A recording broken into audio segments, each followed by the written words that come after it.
Bueno, sarrera berri bat ingo dugu orain, audio bat sartuko dugu. Hemen, esteketan jarri dut audio horren helbidea audio goear.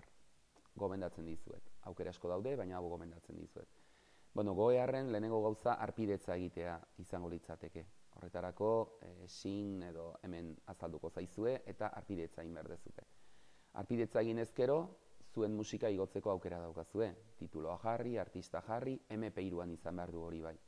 Eta zuen artxibo honetan, zuen ordenagailuan aurkitu, eta musika igo besterik ez dezute egin behar. Baina guk orain, egingo deguna da beste aukera bat, eta da, guk begiratu ea guk nahi dugun kanta bat badagoen. Txoria txori, ea, bilatu dezagun. Ba bai, badago. Txoria txori, Mikel Laboaren kanta ederra. Mazarete, Mikel Laboaren kanta gehiago ere hemen, askozaz gehiago daude. Baina guk orain kaso ingo diogu hemen, eskuin aldean. Hemen ikusten duzue HTTP, eta hori da helbidea. Hemen goian azaltzen dena. Eta gero azpian daukazue enbeda edo kodea. Kodea reproduktorea kopiatzeko. Orduan, eskuinekoarekin, Jaguaren eskuinekoarekin kopiarri ematen diogu, eta orain itzuliko gara gure blogera, atzera botata, kudeatzera. Orduan, blogearen tripatan gaude, eta hemen sarrera berri bat, txoria txori.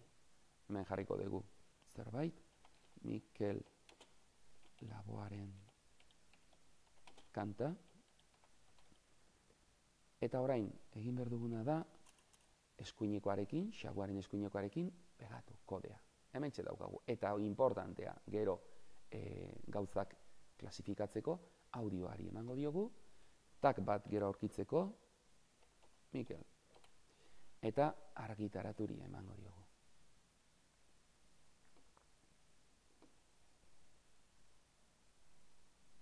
Bueno, eta orain, gure blogera joango gara, egiten duenean, eta ikusiko dugu nola, lehen ikusi dugun reproduktorea, gure blogean dagoen.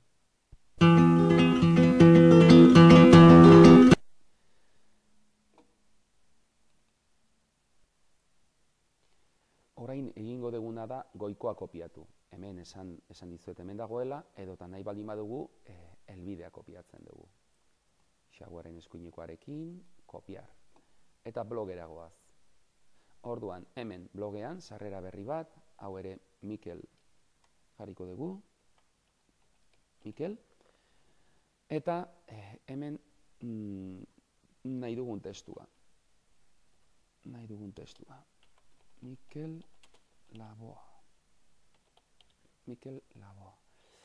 Eta hau selekzionatu egin behar dugu, urdindu, eta hemen begiratzen duzue bikoitza, link jartzen duen horretan. Horko urdin hori ezabatu, suprimitu, eta eskuinekoarekin, Jaguaren eskuinekoarekin, pegar. Aceptarri ematen diogu, eta ikusten duzute hemen ja kodea nola sartu duen. Hau ere audioetakoa da, beraz audioetan sartuko dugu, eta Mikel, egunen batean aurkitu garban dugu, Mikel. Argitaratuko dugu, eta oraingo honetan ez digu kopiatuko reproduktorea, baizik eta horri horretara eramango gaitu zuzenean. Hau ere oso interesgarria da, zeren eta erabili dezakegu aukera asko dauzkagu. Hemen ikusten dezute, ezta? Berria Mikel jarri dugu, eta hau klikatzen badugu, hemen Mikel Laboa honetan, link bat egin digu, zuzenean goearrera eramaten.